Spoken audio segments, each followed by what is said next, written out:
کی حضور کرم فرما، سرکار جلال میں آئے، ممبر پر جلوہ فروز ہوئے، فرمایا انہی فیصلوں کی وجہ سے پہلی قومیں تباہ ہو گئی ہیں، ایسے فیصلوں۔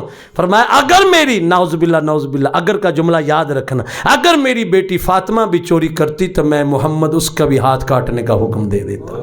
یہ عدالت کا فیصلہ ہے۔ تو جو اپنی بیٹی فاطمہ کے لیے اتنے جملے بول سکتے ہیں، صدیق اکبر کو کیسے معافی مل سکتی؟ گل سمجھ آئی کہ نہیں؟ گل آ گئی اوکھی، آ گئی جان شکنجے اندر، جو ویلن وچ گنا رو آکھے اج رو محمد، اج رویں تمنا۔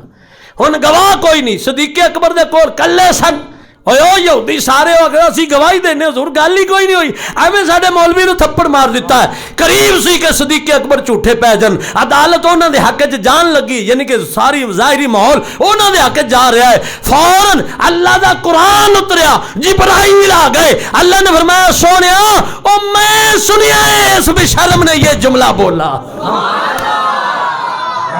میں نے سنا ہے اس نے یہ جملہ بولا ہے۔